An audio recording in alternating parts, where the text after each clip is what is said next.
college students, high school students who actually don't know what genocide is, let alone that it's happening today. So when educating, if you can offer that action, it's so much more powerful, it's so much longer lasting, and there's also the possibility that they're interested in becoming more involved and taking further actions. But it's that first action that makes all the difference, I believe, when introducing new activists to a movement. And real quickly, the other thing I'll say is that the social movements that exist today, a lot of them have existed for many years. They still exist because they have not yet reached the point they want to. The change has not been made. So we're looking at activists who have been in social movements for years. They're fatigued. How do we bring new activists in? I do believe in the power of a visible movement. You know, our movements, much of them are invisible. They're email campaigns, they're phone calls, they're letters, and you can ask, how many letters does it take? Where am I in that number? And we never see change. But a visible movement is where people can understand their role in that movement visually, and they know that their voice will be represented. So I feel really committed and strongly in using the power of images to bring these issues.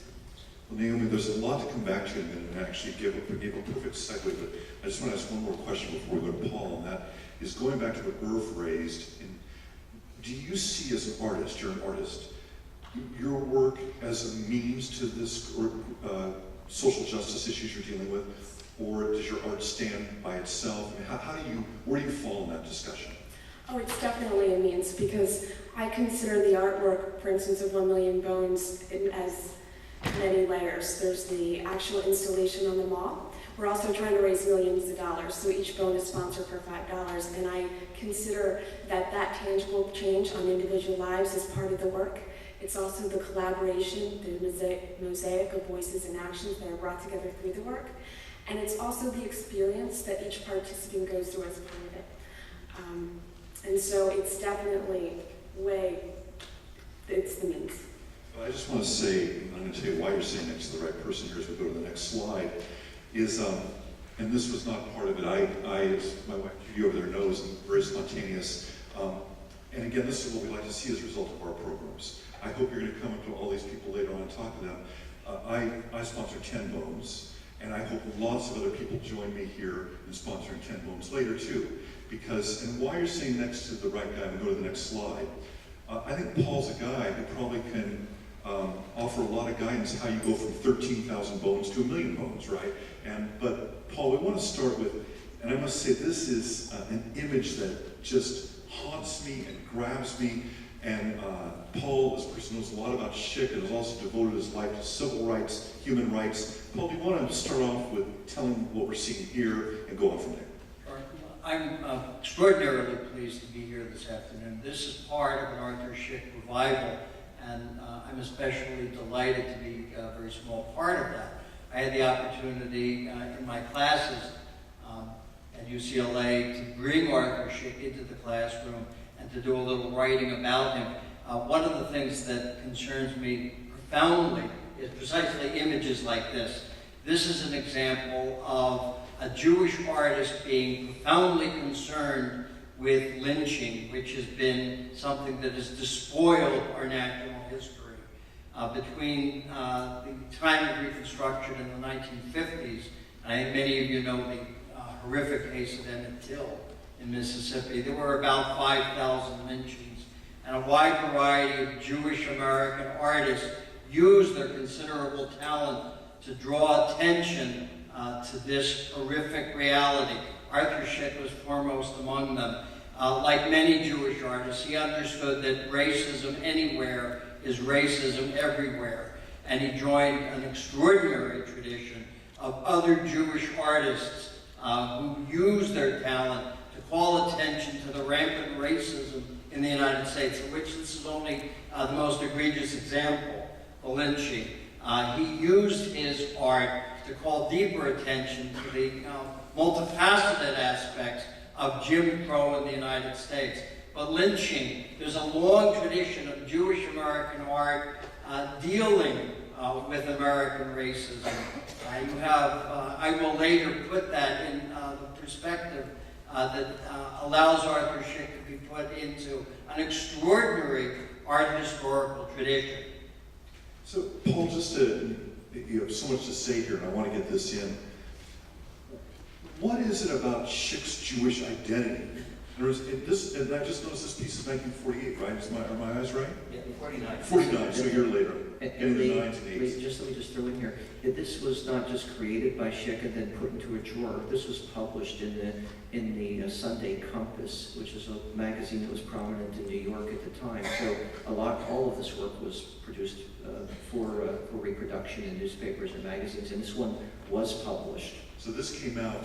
So Paul, did Szyk talk about his Jewish identity in forming his work? Oh, Szyk was profoundly Jewish, but I think it's his Jewish identity that gives rise to a deeper humanism that understands that any group of people subject to racism requires this kind of massive artistic attention. So I think his Jewish identity is the foundation of this kind of anti-racist visual action. He has several works that I think in the exhibition you'll have the opportunity to see this. This is just the worst of the racism. Anybody of a particular age knows what racism was, the Jim Crow laws. The lynching certainly occurred, but the deeper indignities were the kind of daily slights that millions of African Americans had to endure, and that in more subtle ways they continue to endure even into the first 2 decades of the 21st century. Well, Paul, let's jump to the next slide, okay, if we could. What do we have here? It's a very interesting slide. This, I think, is one of Arthur Szyk's most important works. Here you have 2 soldiers. One of them is an African American, and he's talking rather scathingly about what they would do if they were to capture Adolf Hitler. They would bring him back to the United States and make him black.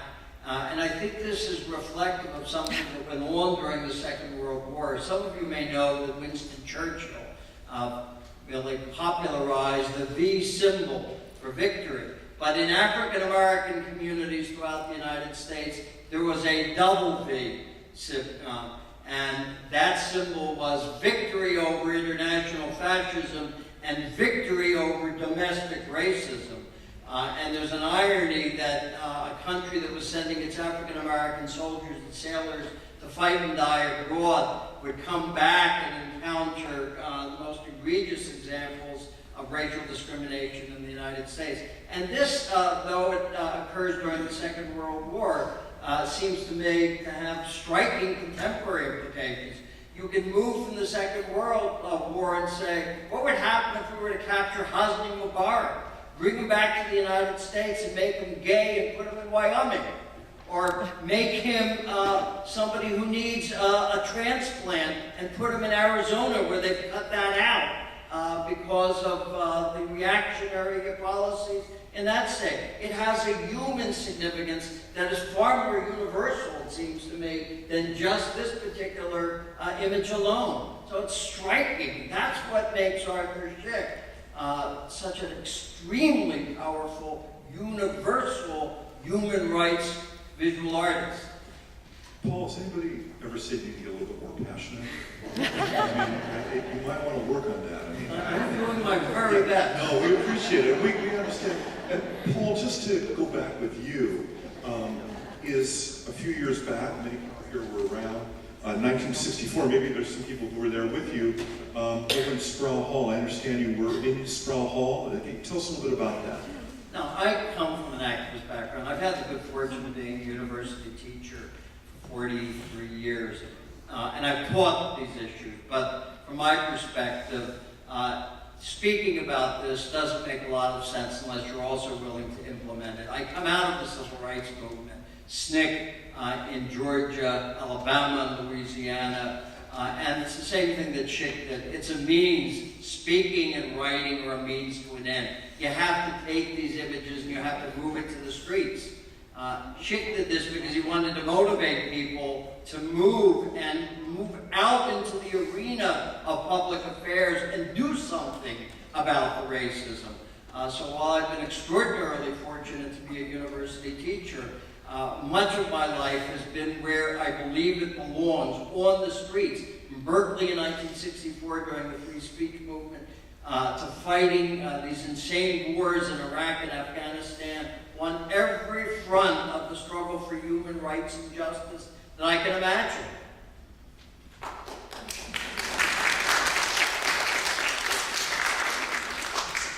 Irv, I want to go to the next slide. And again, this is just all, we're going to get all engaged in these things.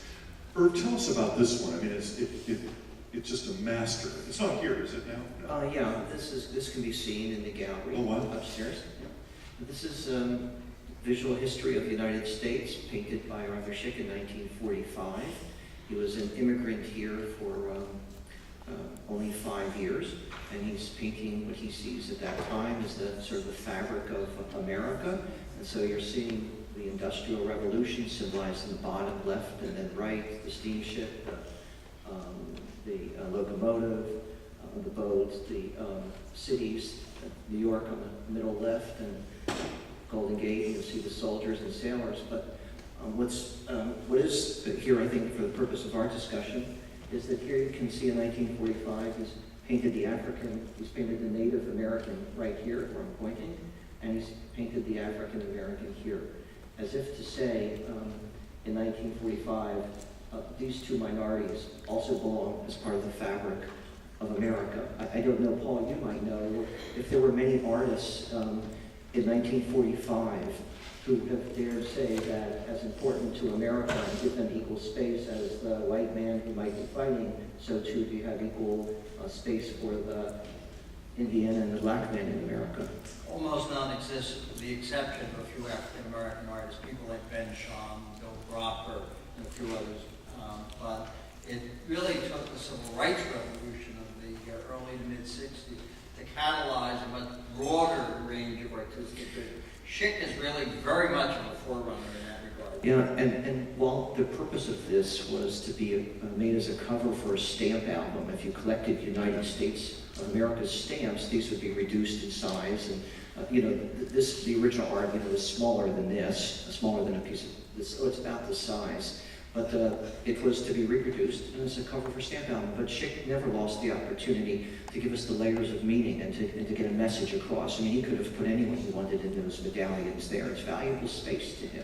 It's valuable territory, and yet they have equal ground with the other figures who contributed to the well-being of America. You see, what this art does for me too, Lee, is it says to me, if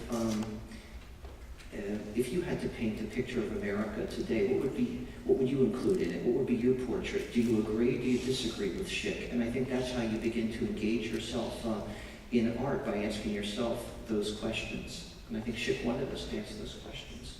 So you look at something like this, which one could have a whole presentation on, a discussion, right? We could engage with Irv's question, what would we paint in there?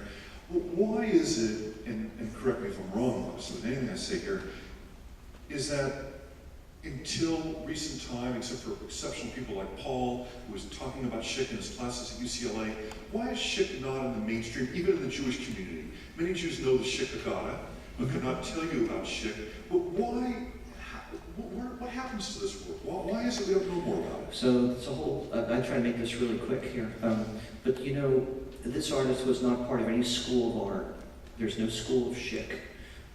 His name might be hard for some people to pronounce, S-Z-Y-K, I don't know. You're introduced to somebody whose name is of a foreign language, and 3 seconds afterwards you forgot their name. Well, I've met so many people who remember his Andersen's fairy tales. They remember the art, but they don't remember it was him.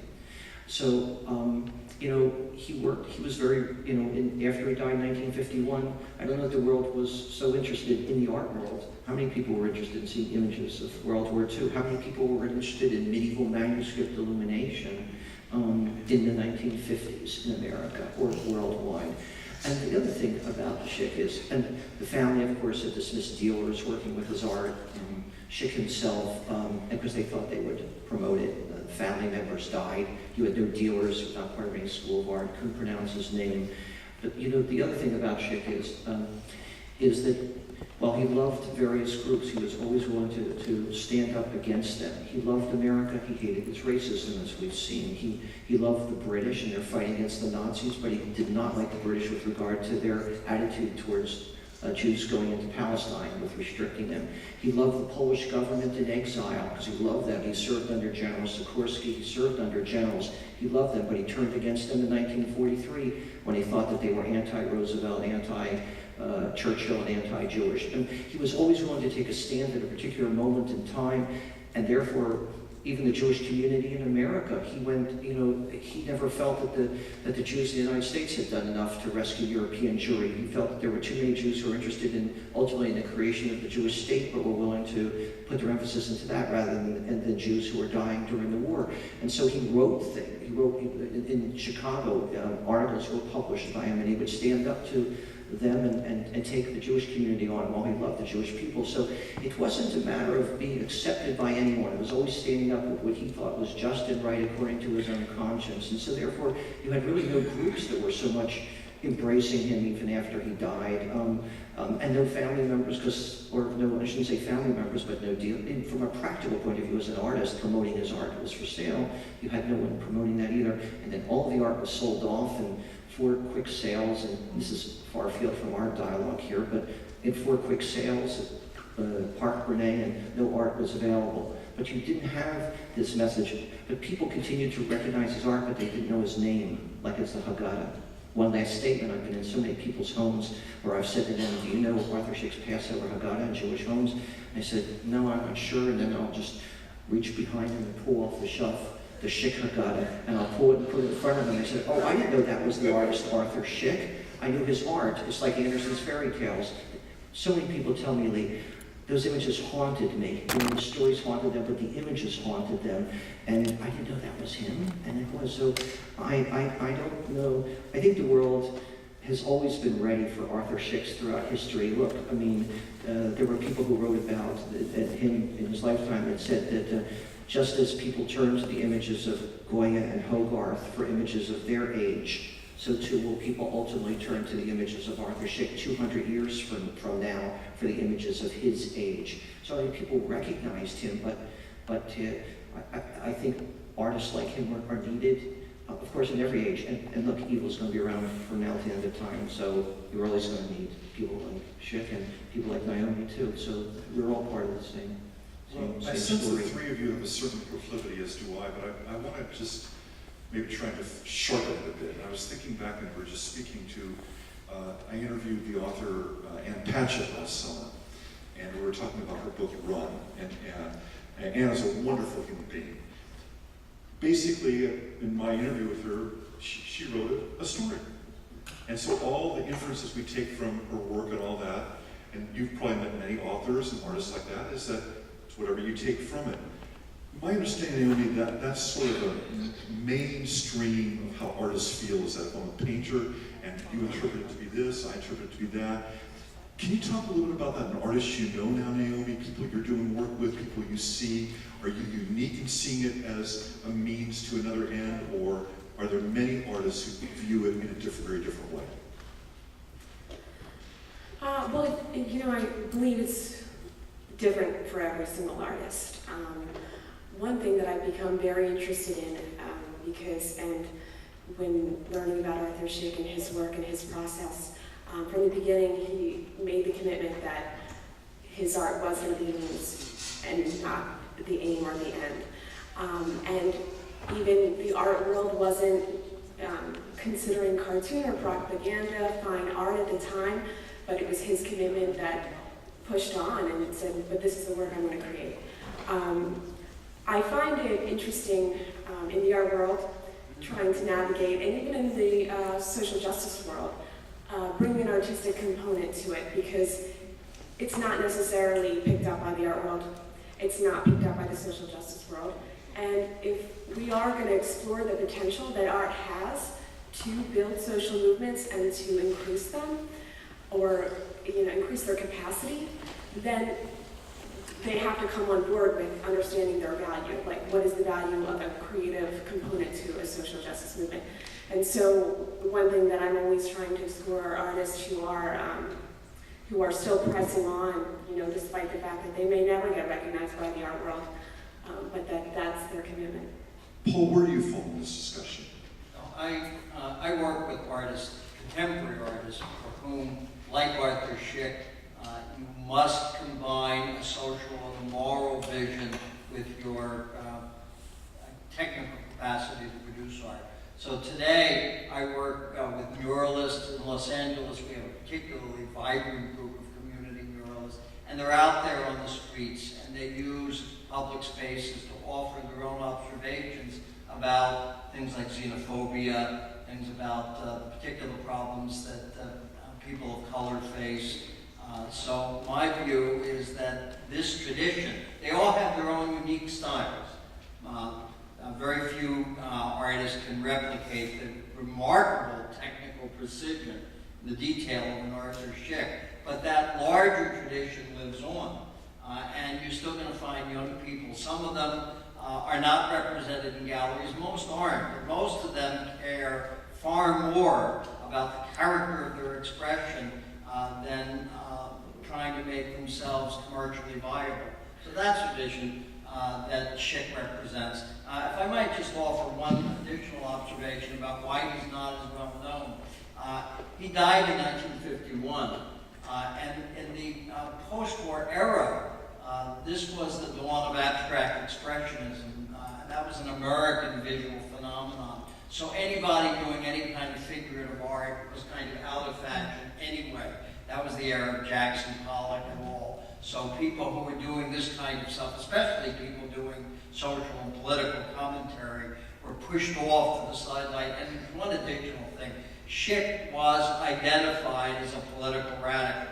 And a large number of people in the early 50s were essentially, I'm sorry to say it, written out of American history. At UCLA for a number of years I've been dealing, and I've done an entire course on Paul Robeson. And Robeson was written out of history. To a lesser extent, so is Arthur Szyk. And that's why Irv and some of the other people have done yeoman's work in bringing this magnificent artist back into the public arena and to recapture the kind of historical amnesia that we had for so many decades in the United States. Irv, please. I'm going to throw in a couple of things here. First, in 1949, when the House on Un-American Activities published one of its early pamphlets, it named Arthur Szyk to be a member of 7 subversive organizations, with Albert Einstein, among others. And but he was never called, he never came before the committee. One needs to understand that this is when he created his greatest Americana.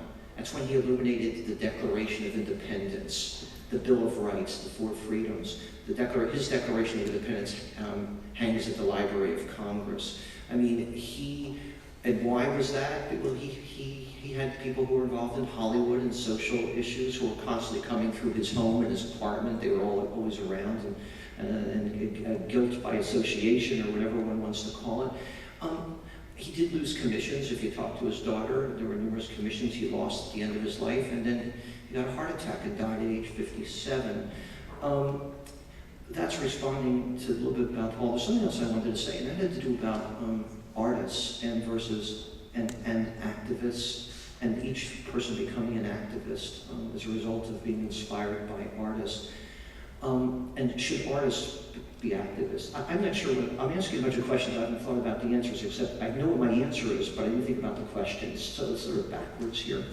And it turns out that in World War I, Szyk was conscripted into the Russian army when he was in Palestine in 1914. Happily, he fled. That's how he survived. He went back to Lodz. But what happened right after World War I is that Poland was at war with the Bolsheviks. And Szyk enlisted as a soldier, carrying a gun, in the Polish army, and went behind the scenes to try to rescue, to try to rescue Jews. The white Russians, the red Russians, didn't matter. Everybody hated the Jews, and Szyk changed his name to try to rescue people, bring them out. Turns out that he left the military because he felt that he could be more effective using his art as his weapon in his fight. So that's when he became the director of art propaganda for Poland in its war against the Bolsheviks I mentioned earlier. So my question, I guess I wasn't sure if I was asking questions or giving an answer. Now I'm talking, but the idea is that one can be a soldier in art, and one can be both an activist and an artist at the same time. I think she did both of them. It's a very powerful image of the soldier in art. And in just a minute, we're going to start getting your questions in. But before we do that, Paul, I just want to ask you one thing.